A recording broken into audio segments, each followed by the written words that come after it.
Hi, this is Mark Adams with Achievement Edge. You can reach me at achievementedgetraining.com. Today I'm going to be talking about anger and how we can work with anger within ourselves as well as helping work with anger with other people. One of the things I wanted to mention before I begin, though, is there's just volumes and volumes of books and research on the topic of anger, and by no means am I going to cover all of it. And what I'm going to try to target is just some of the key things that can be very helpful for you to be able to work more effectively with your own anger as well as be able to understand it within other people and maybe help them. We talk about a lot of times learning to count from 1 to 10, and that can be good and useful a lot of times. However, what happens, let's say this is our friend here who's really angry. We have a storm going on inside of our mind, and somebody tells us, or we remind ourselves, okay, I need to count to 10. So what we do is we just sit there, keep brooding over the thing while we're counting from 1 to 10, and we just get angrier and angrier and angrier the whole time. And so when we're finished with counting to 10, we're now, even more convoluted and angry and scattered than we were when we started. When instead what we need to do is when we go from 1 to 10, we need to be able to isolate and try to look at thinking of just calming our mind, focusing on our breathing, thinking about solutions, thinking about alternatives, instead of thinking about things that make you angry, the blame, the justification, all the problems it's going to cause, all the expenses. The more you keep thinking about that, you're just going to keep making the situation worse in your mind, which isn't going to help anybody. You're going to be much more effective if you're going to be doing these types of things and being able to get perspective.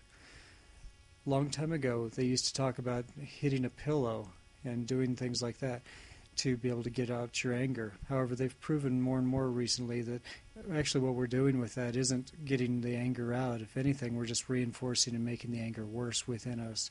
And so just striking something or doing something to get the anger out and thinking about it is actually just creating a habit and reinforcing the strength of the anger. So we need to learn not to do that. Another thing is we could be having a little issue right here that could set off almost like an explosion, or we might see this in other people where things are flying in every direction. They're reacting to other people, and the other people don't always understand because to them, they saw it as it really was. They saw it as just a little issue. And instead what's really going on is we have this deep reservoir that's within us sometimes, and it's called gunny sacking, where we have all these different issues. Some of them might be really big issues, something from, childhood, or you might have a divorce going on, or you might have just, maybe there was a recent one where you just got a ticket on the way to work, or you just had a bad meeting, financial problems, all kinds of things. And so we have all this stuff churning around inside of us. And so what can happen is this little incident can be the trigger point for us to be able to just explode, and all of this stuff can, not necessarily that it would all come out, but it can be misdirected, and we can project all of these things, all of that anger from those things onto this issue or this person unfairly. And so if we can learn to work with and identify some of the things that we have unresolved issues on and try to work with those, we can shrink this down, and then we can be much more effective of dealing with these things, because we're just kind of like a walking time bomb for this. We can only hold so much sometimes before we do blow. And so being able to be aware of that is going to be very helpful to regain perspective, and so realizing that we're angry, we need to get back, we're off balance. We need to ask good questions. We need to be able to find out what kinds of information we still need to get off of our position and to really look at, how is this matter in the bigger scheme of things. And even if it's still a really big issue, asking yourself, how is this anger serving me? That can be a really powerful thing right there. And one thing, a caveat with this is some people actually like the power that comes with being angry because people cower to them, or people are scared and they are influenced by that anger, and so sometimes people use that as a negative tool. And if we're doing this, we need to really look at that, because if we're trying to create any kind of culture of trust and respect, having people afraid of how we're going to be reacting is going to be extremely negative in a lot of respects. So, going on to an event. This is a very simple diagram, but pretty much sums it up. We might have an event that happens, and we might have thinking errors about it or negative perceptions that are going to trigger, anger, emotions, and those then create more anger, and then we think about it more, and we get more thinking about how upset we are, like our first example, and the more we start to think about it, the angrier we can get to where it becomes a negative circle to where we're just going down and down. And what we need to do is being able to break our cycle of thinking here, break through that, and look at things and reevaluate. See if I can reevaluate, if you can read my handwriting, what's going on, be able to look at it from different angles and being able to see some solutions, being able to see what's really going on in the bigger scheme of things, finding ways that we can make it work instead of all the things that you want to blame other people for or be angry about. So now to move on, I would like to talk about our triggers. We all have triggers with things that set us off. So being able to identify what kinds of things and explore within yourself, what things trigger me, when do I get angry, why do I get angry, at what times? Am I hungry when I'm angry? Am I lack of sleep? Or is it a control thing that I feel, my control is threatened? So trying to identify those triggers and then trying to drill down what can I do about those things and why are those such a big issue for me can be incredibly helpful. And then going over here to, getting off of it. We need to get off of, they should have done this or they could have done this. The more we keep thinking about that, the more we're just kind of going back in that negative spiral cycle instead of breaking free from that and looking at where do we go from here, looking forward. And, you're talking about our control. If our control is threatened or we're stuck at our position, we need to get off of that at least temporarily while we get rebalanced. We have our balance beam here. We need to get ourselves here instead of being, all lopsided, being upset, and projecting that onto other people.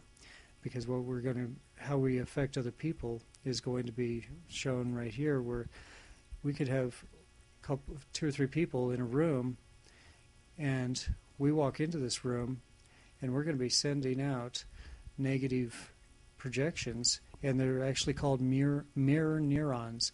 And so how we approach these other people, even without saying things, these people are going to feel the tension and the anxiety and the anger coming toward them, and a lot of times that'll be reciprocated. They will send that back to us, and before we know it, without even saying things, there's a tension in the room, or sometimes even an argument can develop where it's something that we're carrying around with us, and we're bringing that anger into the room, and it's being reflected back to us. So we have to be very cautious about, how we're behaving and what kind of an impact it's having on the people around us.